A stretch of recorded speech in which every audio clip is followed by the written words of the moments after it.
Radio. Shout it. What's happening? Of course, you know it's your phone, Beehive Radio. Shout in. Stepping in the building, I got my radio fam in this thing. HeadKrack, the morning hustle. What's good with it, boss? It feels great to be here with the homie, man. Like, yo, I've watched you trap from a long time. Like, for a long time, I've been watching you trap out of the small studios. Yes, and every time I run into you, I'm like, yo, Beehive, you done it again.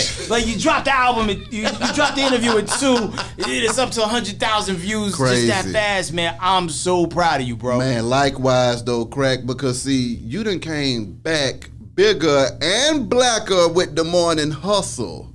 Talk to me about how it feels to have your own morning show, man. It's fun. Yeah. It's a lot of pressure, though, because, you know, when you're trapping under somebody else's name, yeah, if you say something crazy, they're going to catch the bullet. So, like, with the morning hustle, anything that is said that's out of pocket, it all falls back on me, but we're doing great. My team is dope. Yeah. I have fun doing what I'm doing, and we really get to tell our stories and really just represent for the different aspects of the culture, so we're having fun. When it came to stepping away from Ricky's show, what was that transition like for you? Did you feel like it was time for you to grow and go, or was it a little anxiety there? Well, they were getting ready to go to like an older format. I knew I wasn't gonna fit there, and truth be told, I was actually gonna take the year off and rap. What? Cause I do music, but like everything else that I do gets in the way of me traveling and doing tours. We turn down stuff all the time, so I was like, I'm gonna take all 2020 off and rap. Yeah, that's what I'm gonna do. That's what I'm gonna do. But yo, God is dope, and he's like, yo, take that job. And thank God I did, because like, yo, COVID happened. Exactly. I would have did no rapping. Ooh. So, it all worked out for the best. And yeah, there's a little bit of anxiety that comes with starting a new gig, because it's new. And like, you automatically gonna dodge a whole bunch of arrows coming at you. Like, yo, it's not the old show. This is the, people hate change, especially our people. Black people, we hate change. Facts. If you change the way the ketchup packet look, we gonna hate on it. But if you stick around long enough, you realize that the new style of ketchup packet is way more effective than the old way we used to squirt it out. Come on now. You can dip it. The whole nugget fits. Facts. So now, moving forward and just on your regular grind, surviving COVID-19, what was that like for you, Crack? When you realized that, okay, radio would never be the same again as it was before then, and then having to try to figure out how to continue to do radio in the midst of a damn pandemic. Well, we figure it out quickly, man. We are creatures of evolution. So when he sent us all our crib to do the show from there, we thought we was going to have to take the big, Comrex boxes, but then boom, all of a sudden people figured out, clean feed. It sounds better than the Comrex. Yeah. Zoom, we could do the interviews on Zoom. So we instantly figured out how to keep the machine rolling, and we forged our chemistry in real time just over the Zoom, because we was in the studio for about 2 months before COVID hit. So by the time we got back in the studio, it felt familiar again. Yeah. We just got back in it. Yeah. And we had all that time to practice, and I got a chance to organize my files because I'm working from home. I roll up out of bed and just go downstairs and do the show from the basement, so it was easy. When you look at things like Zoom and how that kind of changed the game, because you know me, I was not an early adopter of Zoom myself. I wasn't trying to do that shit at all. So what was that like when you realized that, okay, never again will it be a case of we got to wait on these artists to come to the city and actually be in a room. We can do the same thing that they're doing on television now. It opened the door wide open, Yeah. because now you could talk to everybody could talk to you, and with me it's kind of a two-way street, because there's people I interview and there's people that want to interview me. That's so right. I didn't necessarily have to go jump on a plane just to go do 3 interviews and then come right back. And, Yeah. You know what I mean? So it definitely shortened the made the planet smaller. That's right. It made it a lot more easier to get things done. Now, what also should have been a lot more easier with you working from home is to crank up this music, HeadKrack. Absolutely. Action Park, man. I mean, break this 10-song opus down to me, man. So people hear me on the flow and goes and whatnot, and maybe like you. And you've been doing your damn thing on that, okay? You've been snapping for a long ass time. That was one of my favorite parts on the Ricky show and your show. Is like, let me hit this nigga snap right quick. I get out the goddamn car, because you brought it every damn time. But baby, yeah. I mean, like, so people would hear that and they'd be like, "Yo, why don't you make music?" And it's like, I do, but I wasn't heavy with the frequency as I needed to be, like consistently dropping singles. I would drop 1 single a year. Yeah. Or I would do something and then I put out something with my group, the Bodega Brothers. Yeah. And it got to a point where it's like, hey, in order for people to take you seriously and know that you're serious, it has to be more than just the flow and goes. It has to be more than just like Instagram video, you freestyling at a spot. You got to really put out content. And like songs are like your cows. The more cows you got out there, the more milk they'll produce. And you got to make these regular appointments with the people. So we tightened it up because I was getting ready to drop the album before the pandemic. But then when the opportunity to travel and promote the project, went away, I was like, all right, let me fall back for a little bit. Let me figure some things out. Let me make videos for everything. Yeah. And really put it together like a full package. So now here we are. So what was that creative process like though, Crack? It was tough because like, hey, I want to shoot videos, but I want to get coughed on. So it's me in the crib just looking around. It's like, all right, how can I make this look like Belgium? Yeah, or like, how many green sheets do we have around the house so I can just kind of make a virtual Wakanda, to get my ideas off. Exactly. Man, listen, we are so resilient as people. True. Give us the less and we'll make the most out of it, right? So 4 out of 5 of the videos for Action Park were all shot in my crib. And you would never know that. I won't even tell you which ones. I mean, obviously it'll be the ones where like we're in front of a package store, but I mean, other than that, you know what I'm saying? Everything was handled at the crib, edited at the crib, and one video literally took me 9 months to edit because it was a very high shelf concept. And if I was to hand a video to you, be like, all right, check this out. So it's me in a car, but it's for me. And then then we're gonna get high, and then E.T. gonna be with us. And then he gonna turn into a dragon from Neverending Story. Like, who's gonna know what that's supposed to look like? Exactly. You know what I'm saying? Other than you. So, I taught myself how to edit at a more complicated pace than what I was doing. Because I was doing basic things. Yeah, but getting busy is a whole nother level of editing. Yeah, keyframing, chroma keying things out. It gets intense. Exactly. So now, when you think about your music and the messages and the stuff that you talk about in it, I mean, what are some of your favorite topics to cover when you get in that studio? I mean, really, like, just whatever I'm going through at the moment. Like, I mean, like, there used to be time where, like, every song you go in is you rapping about rapping. And then you realize, like, okay, that's just for ciphers and freestyle battles and things like that. Things that really stick to your ribs, even when you think about songs that you truly love, it was about something. It's something that helped you get through something. And I feel like in this 10-song package, there's at least 6 songs that'll connect you on a personal level because you can relate. Like songs like Bad News. Bad News is about everything I was going through from a teenager leading up to a young adult. Like, my mom getting incarcerated, being homeless, being a drug dealer for 10 minutes. You know what I'm saying? Like, we all were. You know what I'm saying? It happens. So all the things you got to do to just kind of like keep putting money in your pocket and thrive and survive. How did you thrive and survive when mom got incarcerated though, Craig? I was still in high school at the time. So at the end of the day, it was like, all right, I'm not going to go back to New York because I thought I had a warrant for my arrest in New York, right? Ooh. For the dumbest thing, right? Yeah, so I was like, I can't go back to New York.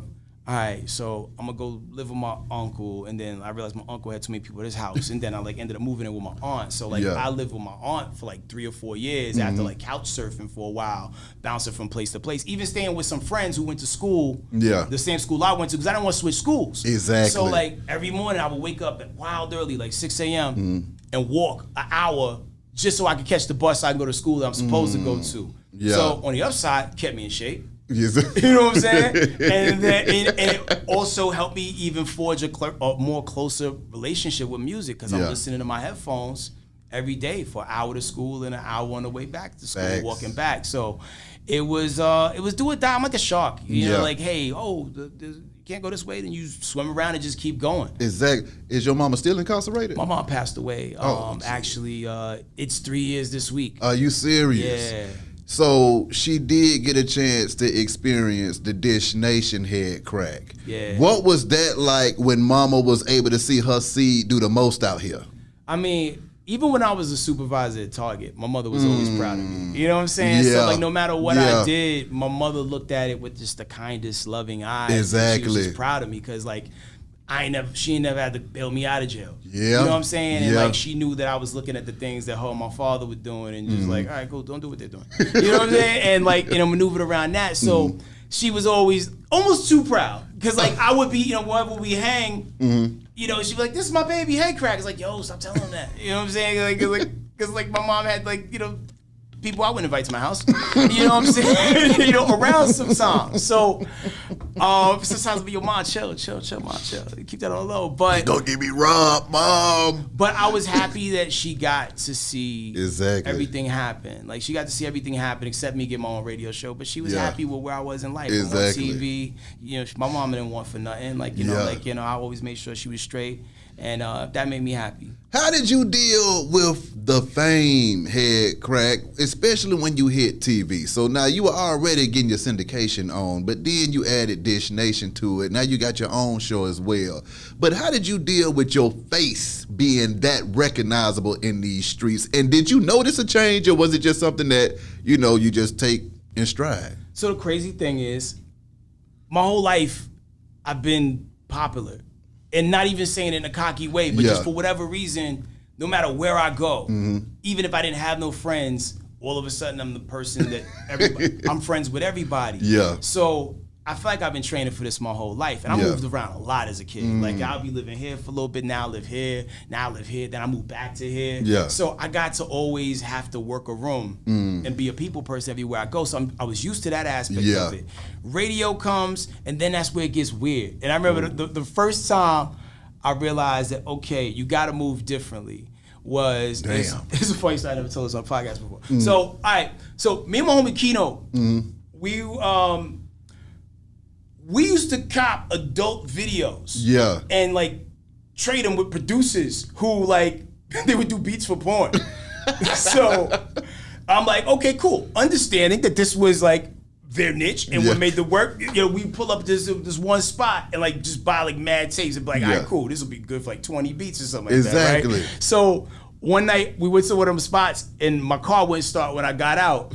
And I'm like, yeah, they definitely don't need to see the radio guy up at this place, post it up, copping, Black Tails #2 or like Sugar Walls 19. You know what I mean? They wouldn't understand. You know what I'm saying? So I'm like, all right, cool. Yeah, I gotta move differently, and I can never do this again. And so I learned even just when it was just the audio component to it, being on the radio. It's like, you gotta kind of watch how you move out here. And that's how I coined the term "move better." Like, so instead of going to buy it myself, I just mail him to his house and just order it online. Welcome to the new century. When you cut your hair, Crack, what was it that made you cut your hair, and do you miss your hair? Because I go through this argument with myself every night. So I definitely missed it. What made me cut it is I wanted to do more acting, right? And you understand the struggle behind. Oh, come on. It's not happening. Either you're going to be the Predator or Shawshank Redemption. I don't know. My go-to is always you either the weed dealer or the weed dealer homeboy. And I wanted to stretch it out. And then the 45-minute struggle to drying your hair every time you jump out of the shower and give it that good thorough wash. Not to mention your broken neck every 5 minutes. Oh, have you ever threw your hoodie on and pulled what you thought was your drawstring, but you just really tucked your hair in? Yeah, so I was stressing my hair out just by having so much weight to it. And when I cut it, because it was a brand new year, and I was like, it was like the third day of January 2017. I was like, yo, let me try something new. Yeah. We cut it. All of a sudden, like, jumping rope again, you know what I'm saying? Like all the stuff that it just felt weird. With your hair bouncing up and down. Sticking the Velcro. Come on. And how about just sleeping on the pillow without a whole bunch of shit going on your head? It's it's very freeing, but I do miss it. And like the crazy thing is like my hair now grows unevenly like lawns in the hood. So as much as I want to grow my dreads back, I'd have to go through a bunch of rough patches to make everything get even. Like, it's not like it don't grow, but it's just like, I got a photo shoot. I cut it all off, keep it low again, and then you start back over. Now, South America, HeadKrack, you go down there and you meet up with shamans and get busy. What the hell is going on here? Okay, so the medicine that I used was called Ayahuasca. Okay. It originates in South America, but there's a whole bunch of shamans that operate and they travel. And so what ayahuasca is, it's like a religious healing ceremony that's been going on for like hundreds of years. We're just a little bit late to it. And black people think everything's witchcraft, right? or drugs, right? It's like, yo, you out there doing drugs with shamans in the jungle, like, you know what I'm saying? But, you know, cats don't be doing the knowledge. So, exactly. So really, what it is, it's like a plant. It's, you know, it's grounded up and then they make like a drink out of it. And what it does is it opens your third eye and gets you in touch with, you know. What happened to your damn third eye crack when you took that shit? All right, so the short version is I got to feel, or experience rather, what it feels like to die. What? Not just once, not twice, but 3 times. Okay, that's so by the time you woke up, you was out of your damn mind? Here's the awesome part. You don't fall asleep. This is all with my eyes open. Dead ass. Okay, so when you died the first time, what went through your mind? So it wasn't me dying. My thing is, when I went on this ayahuasca retreat, yeah. I had the pressure of everything on me. I got the pressure of like, yo, you got a new show. Ooh. You know, I got 3 small children. Ooh. I want to rap. Oh. I can't leave the country. You know, I can't go anywhere without, you know, because like COVID. So like, you know, you're boxed in. And I was actually trying to do this retreat before COVID kicked off, but it got canceled because of COVID. Yeah. Because I just knew that I was going to need to be fortified a little bit better mentally and spiritually. I'm with you. Deal with all the pressure. Yeah. Because there's a lot that comes with that. It's real. Yeah. So I went and had no reservations or like no thoughts of what I was about to experience. I just went with an open mind. I just know that this has helped a lot of people who suffer from PTSD, people trying to get over drug addiction, and people who just have just certain things that they want to work on with themselves. So with me, I just wanted to be able to deal with people and their energy, because in this business you deal with. Every time you walk in the door, it's a different energy.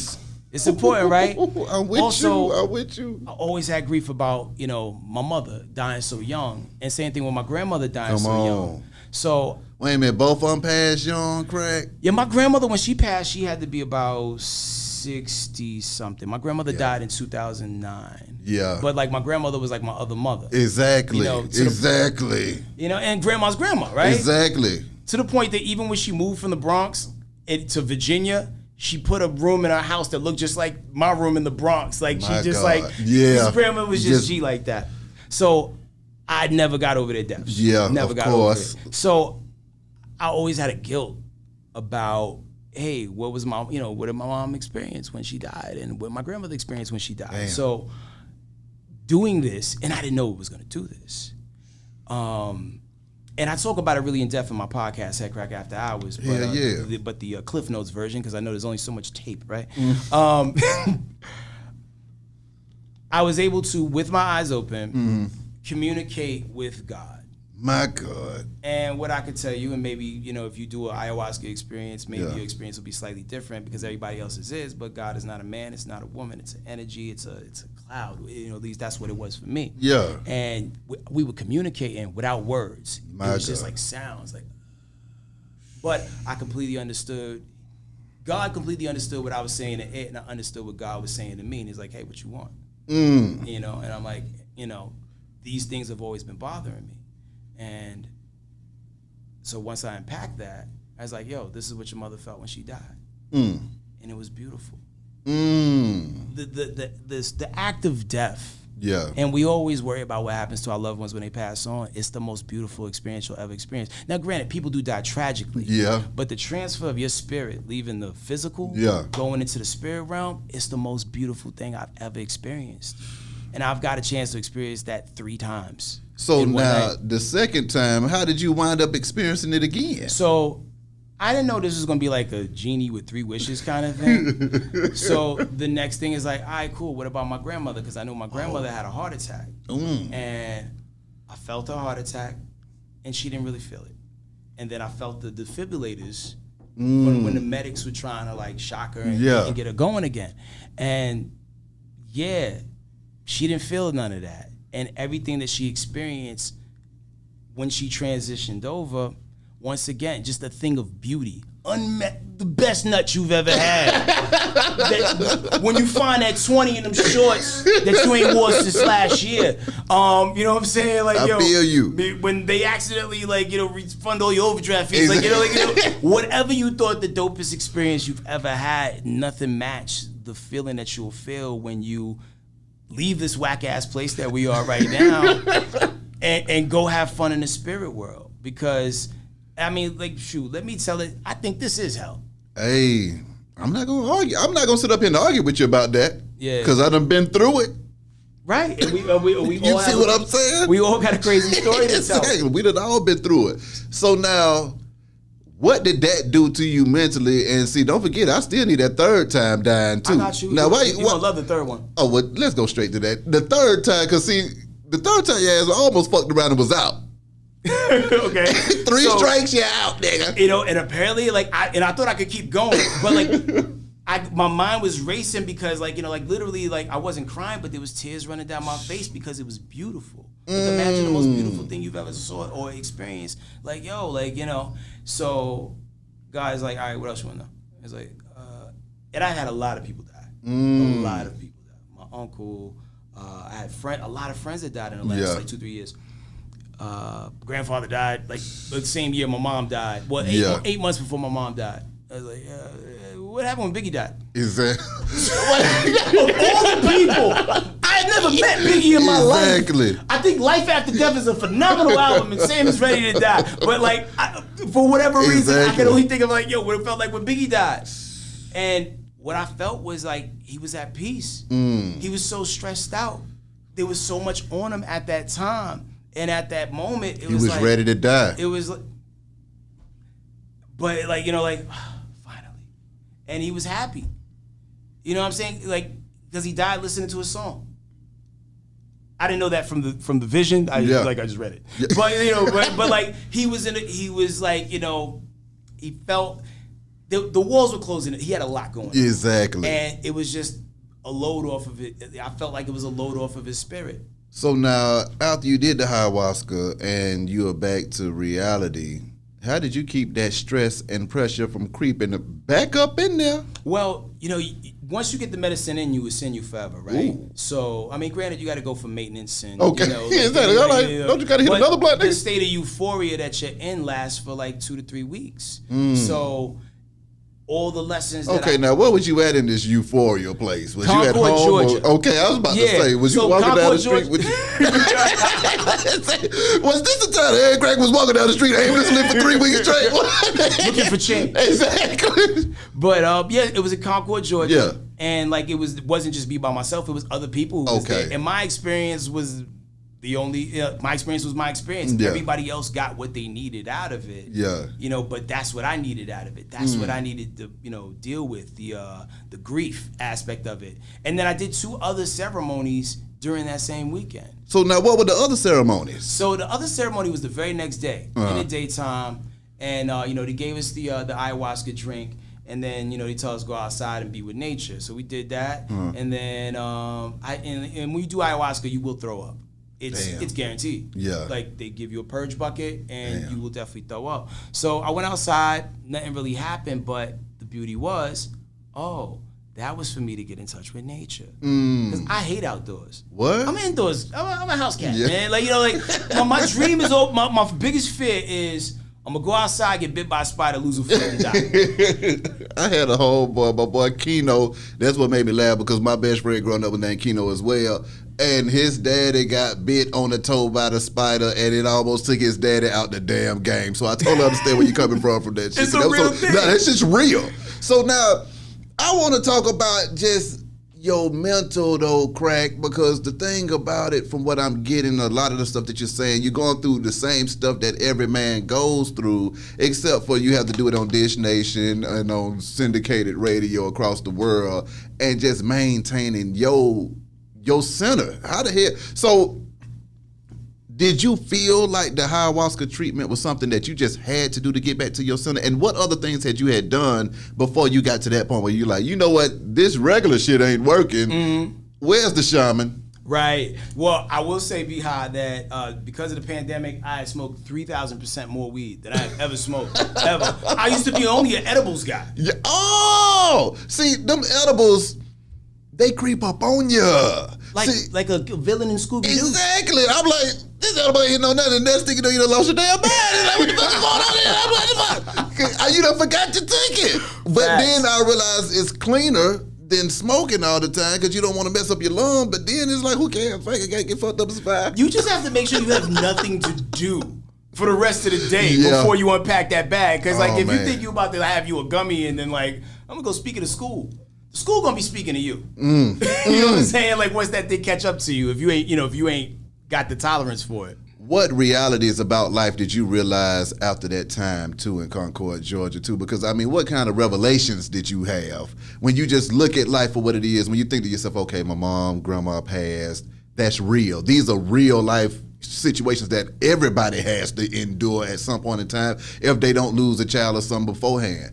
And what were the revelations that, you know, allowed you to be able to cope with the world as it is going back into it from there?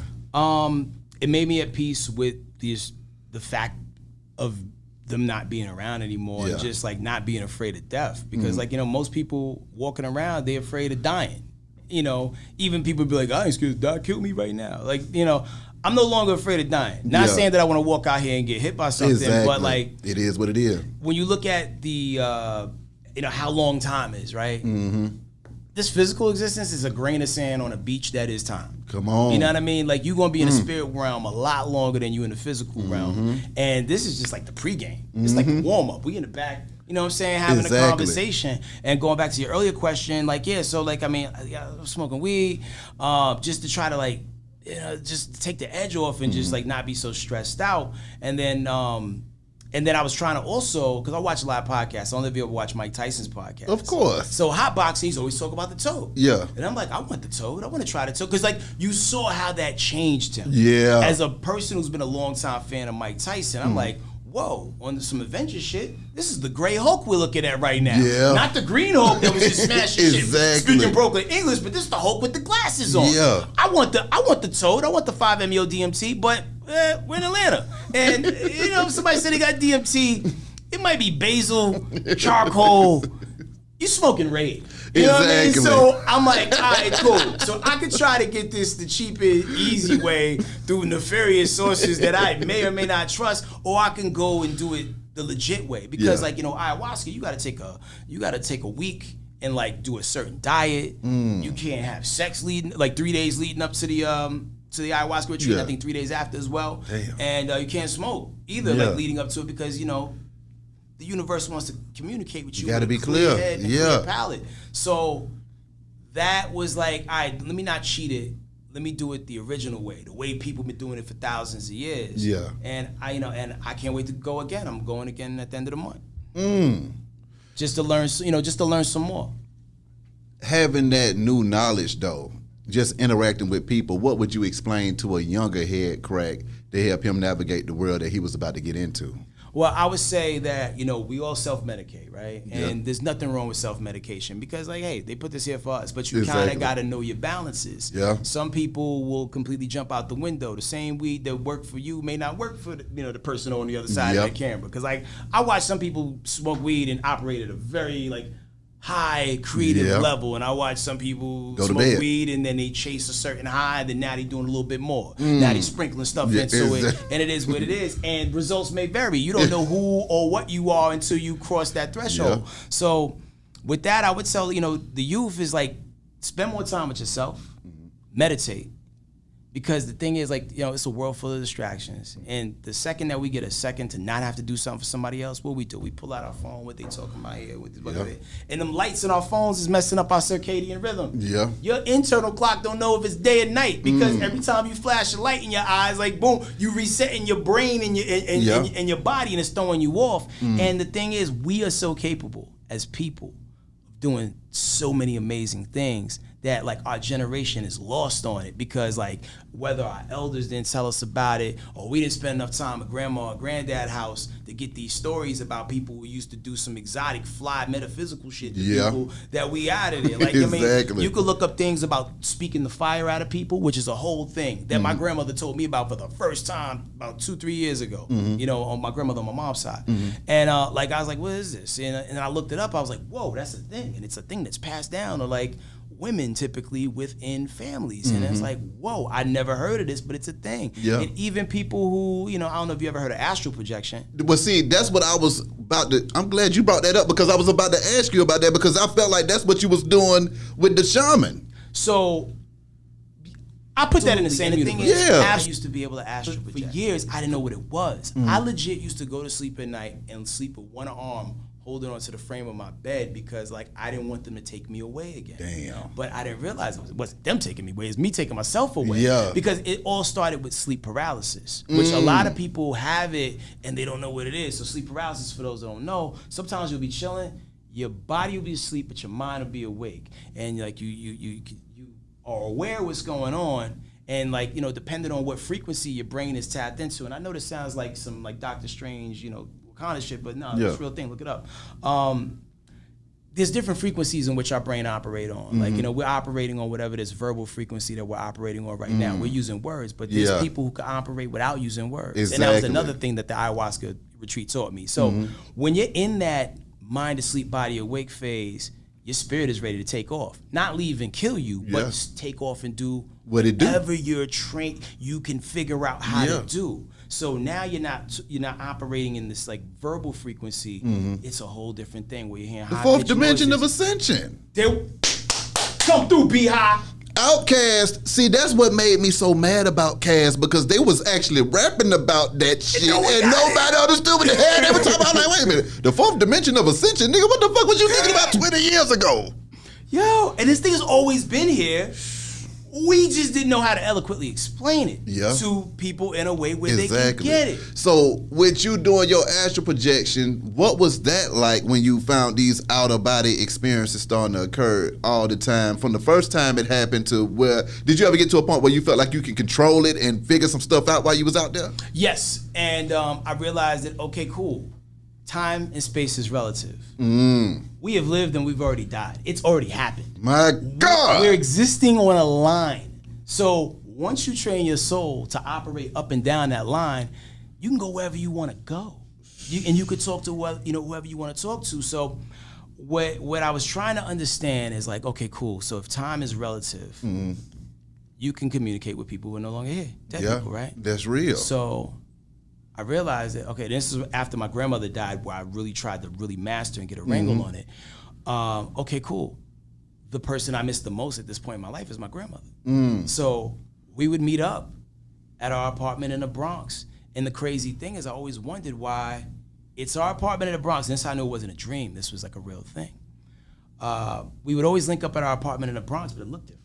And I'm like, why does this apartment look different than how I remember it? But you were there though. She looked like herself, but she looked a little different. And she was like, told me, hey, like, don't worry about me. I'm proud of you. Everything you're doing is good. And then, so, I'm with you, Crack. I go Take your time. I'm standing there. So I go back into my body, right? Yeah. And then a few months later, so I'm related to Joe Frazier, the boxer. So I go to Joe Frazier's funeral and I see my grandmother's niece, Sheila. And I used to see Sheila a lot when I was a kid. And she was talking, it's like, hey, I got your grandmother's old apartment. What? And I'm like, what? Don't tell me you went in that apartment, Crack, and it was what you seen. It was the apartment. It was the apartment. So now I realize, oh, snap, I'm getting good at this. So now I gotta ask you something else though, cause see you gonna drop that Joe Frazier on me like it's nothing, and you just really took me there. Was Joe Frazier a point of reference in your life of achievement that you knew that was possible because he was a family member? Well, he was the famous family member, so like it was just exciting. Like, yo, my cousin is Joe Frazier. Like, yo, he knocked out Ali. Like, I don't even count the second and third fight. He knocked out Ali. You know what I'm saying? And the thing is, we would always miss each other. Because, like, he would always come to my grandmother's house in the Bronx, because he lived in Philly. So every now and then, he would drive through in the big caddy and whatnot. And she's like, hey, did you see Joe's car? He just left. And I'm like, because I always wanted to meet him for the longest time. So when I finally met him, and I used to want to box, but this is like when I was 12. I wanted to be like Joe Frazier. I wanted to be like Cousin Joe. Exactly. Because Joe had the cars, he had the money before he started giving it all away. I wanted to be like Joe. But so when I met Joe for the first time, like everything he said, was like, hey, can you repeat that?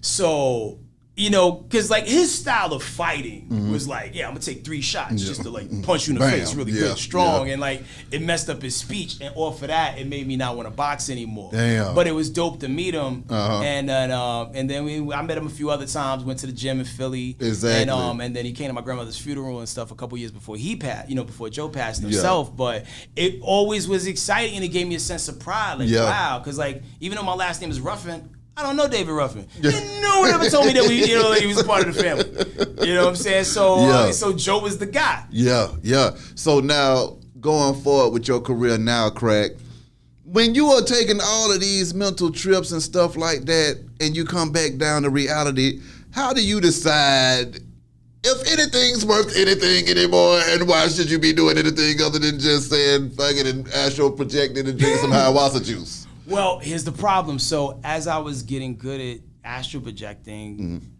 then my mom died. And then I felt like my antenna was broke.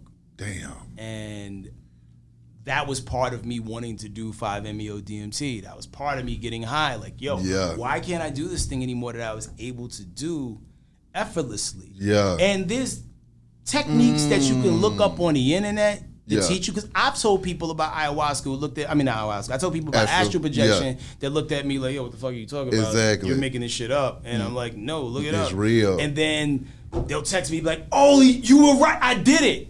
So anytime I could teach somebody something that they didn't know, that they use the science to apply it to their life, it makes me feel good, and I feel like my work is done. But even after my ayahuasca trip, I haven't really applied myself to try to astral project again. But I know people could do it whenever they want. How do you feel living in this natural and regular world where everybody else's antenna is automatically broken and they can't tap into nothing spiritual or anything because they're blocked up and clogged up with religion and television, and you have this understanding that most people don't understand, and you're trying to communicate with people, millions of people that you talk to every day on the fucking radio and television, but your mind is deeper than rap? Well, you got to microdose the information. Yeah. Because if you just jump out there and say it all at once, you know what I mean? The first thing you're going to try to do is, man, what kind of ayahuasca were you smoking? And you're like, hey, you don't smoke it, you drink it. This thing's been around for a long time. People will tell you. And the crazy thing is, too, like when people get that aha moment where they realize, oh, that's what you were talking about. It makes me so happy because, like, case in point, I was telling some of my coworkers from the Morning Hustle about like astral projection, like a long time ago. Yeah. And then this thing came out on Netflix called Behind Her Eyes, which has elements of astral projection in it. I haven't seen the whole thing. I saw that the television show. I saw that. Yeah. So they was like, oh, that's what you was talking about. So now they get it. But what you try, But you got to watch a television show and see it from them people for you to really understand exactly what's going on. So my thing is this. With you having such a deep understanding of life, how do you use it to maneuver now and going forward? Do you accept the fact that you might not be understood and you might be misinterpreted by a lot of different people? Or do you say, you know what?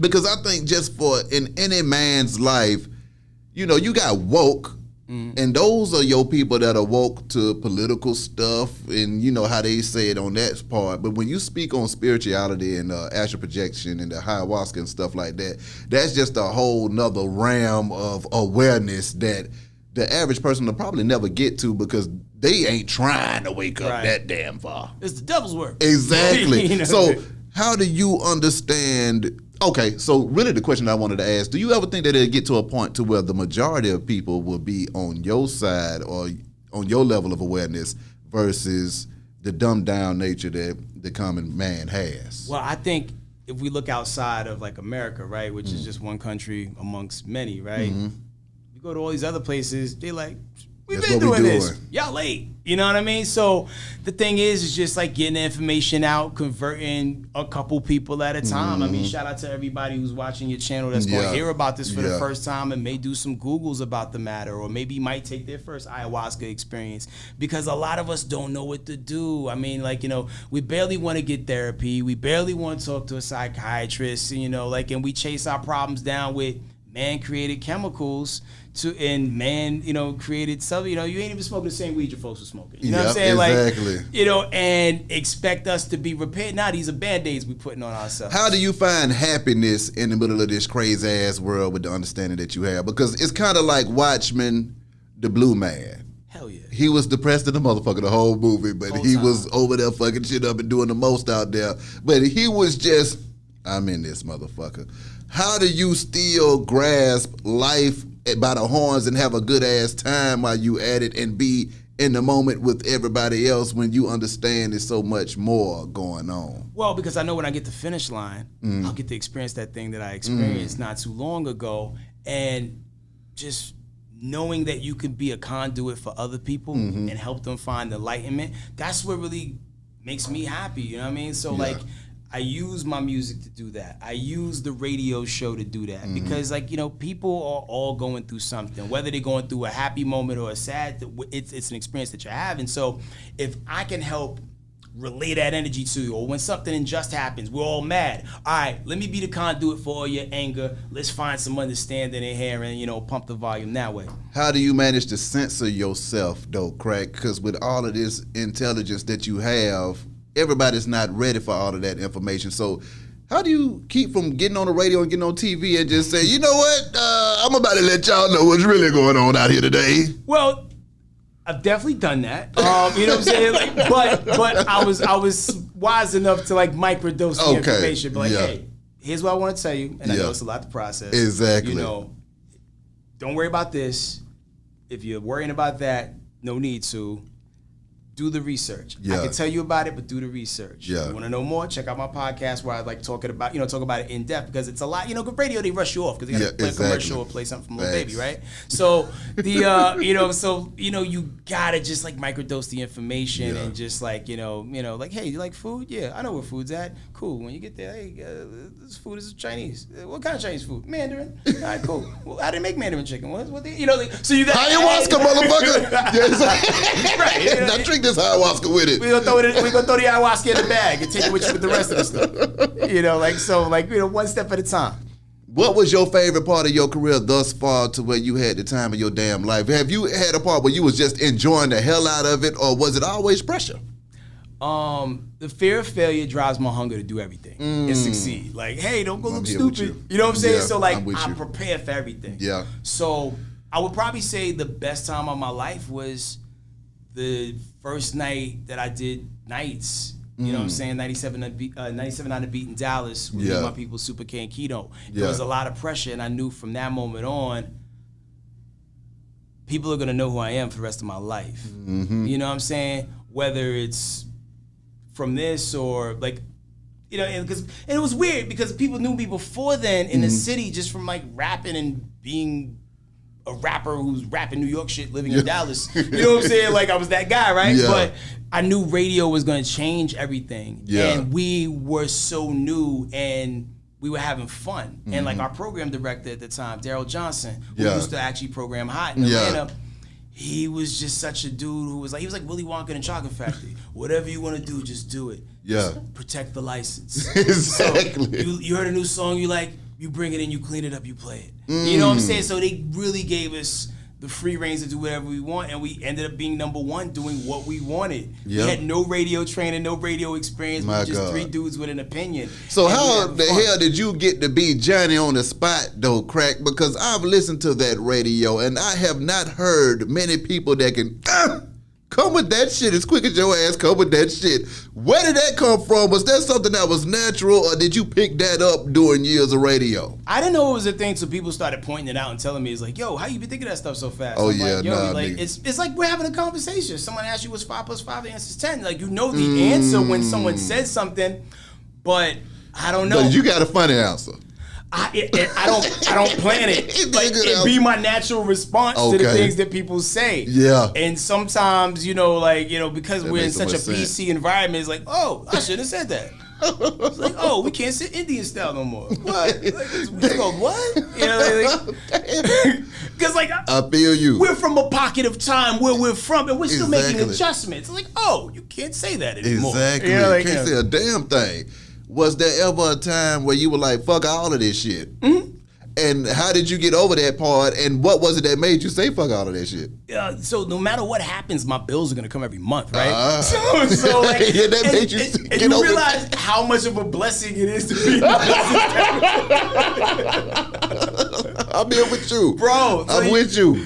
Oh my god, so you gotta keep paying the bills. Almond milk ain't cheap. I got kids. You know what I mean? So like. Let me risk it all and go rap. You know what I'm saying? I'm really good. I won a lot of battles. Look at me.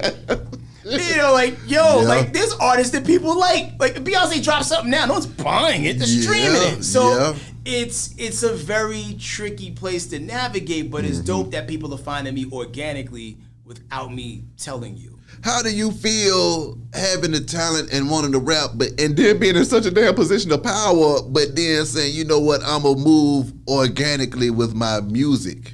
Well, it's not about me. You know, when I'm on the radio, it's not about me. It's about the people, right? So like, I would be misusing the opportunity if. All right, got a new album. Let's say, like, I mean, I'm gonna tell you about it, exactly, but not to the point to where it's like it's fucking up the show. Because you making it a rap show. It goes from the Morning Hustle to the HeadKrack rap. Do you know Biden just fell again? He told me about an album. No, I feel that. So now, moving forward, Crack, what else do we need to be looking out for from you, man? And is there anything that you want to get off your chest, boss? Okay, well, check this out, man. Album's Action Park. It's out right now. Be sure you pick it up. There's a vibe on there for everybody, whether you from, Decatur, California, New York. I think there's something that's going to speak to you on some level. Yeah. Because I lived in so many different places, I don't feel like I really am from anywhere. I am the beast of no nations. I feel you. I've lived in Atlanta long enough to where, like, I don't know if there was like a dude version of Real House Dudes of Atlanta. I'd have a peach or a gun or whatever we're holding, right? Yeah. And then also, it was the time I spent in Texas, so there goes the gun again, right? Because it's open carry. And then New York, I wear Timbs in the summer, so shank. Razor, right? I'm still under the collar, you know what I mean? So so the music is there, right? Also, I got a podcast called HeadKrack After Hours. We talk about not just interviews with just celebrities, but the whole ayahuasca experience, self-help, things that can help get your money up, and then we talk to some of your favorite people as well.